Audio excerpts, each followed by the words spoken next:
BC SC ST మహిళలకు 50 ఏళ్లకే pension ఇస్తాను అన్నారు. నెలకి ఇవ్వాల్సింది ఎంత? 4000 ఇవ్వాలి. మొత్తం లబ్ధిదారులు ఎంతమంది ఉన్నారు? 20 లక్షలు ఉన్నారు దాదాపుగా. తొలి ఏడాది ఎగ్గొట్టిందెంత? 9600 కోట్లు. రెండో ఏడాది ఎగ్గొట్టిందెంత? 9600 కోట్లు. మొత్తం కలిపితే ఎంత అయిందయ్యా అంటే 19200 కోట్ల రూపాయలు ఎగ్గొట్టారు. చేసిన అప్పేమో 3,10,000 కోట్లకి వెళ్ళిపోయింది. నెక్స్ట్, ఉచిత బస్సు. మహిళలందరికీ రాష్ట్రం అంతా ఏ బస్సు అయినా ఎక్కండి. చంద్రబాబు నాయుడు గారు చెప్పారు, నేను ఎక్కడికైనా వెళ్తానని వాళ్ళకి చెప్పండి అన్నారు. ఆఖరికి మహిళలందరికీ ఉచిత బస్సు అని చెప్పి తొలి ఏడాది బస్సు తుస్సుమనిపించి 3200 కోట్లు ఎగ్గొట్టారు. రెండో ఏడాది అరకొరగా అమలు చేశారు. 16 రకాల సర్వీసులుంటే కేవలం 5 సర్వీసుల్లో మాత్రమే అమలు చేశారు. ఓవరాల్గా ఒక ఏడాదికి ఎగ్గొట్టింది తీసుకున్న 3200 కోట్లయింది.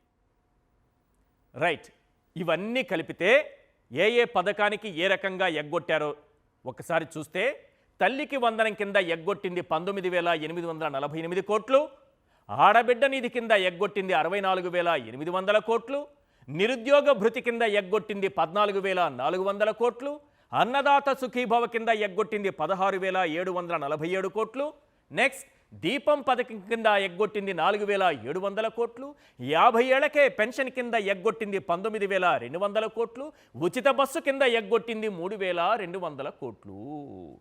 143 హామీలన్నీ పక్కన పెట్టి ఈ సూపర్ 6లు సూపర్ 7లు మాత్రమే లెక్కేస్తే సూపర్ హామీల్లో ఎగ్గొట్టిన మొత్తం ఎంత అంటే 1,42,531 కోట్లు. ఒక్కసారి చూడండి సార్, మనం చేసిన అప్పెంత? 3,10,000 కోట్లు. ఎగ్గొట్టిన సూపర్ హామీల విలువెంత? 1,42,531 కోట్లు. అప్పుల్లో రికార్డు క్రియేట్ చేస్తున్నాం. ఈ ప్రపంచంలోనే ఎవరూ చేయని విధంగా చేసుకుంటూ వెళుతున్నాం. ఈ దేశంలో ఏ రాష్ట్రం చేయని అప్పులు చేస్తున్నాం. వచ్చే 3 నెలలకు కూడా ఖర్చు ఫేసి కూర్చున్నాం.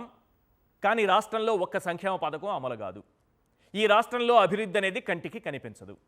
ఈ డబ్బంతా ఎటుపోతోంది?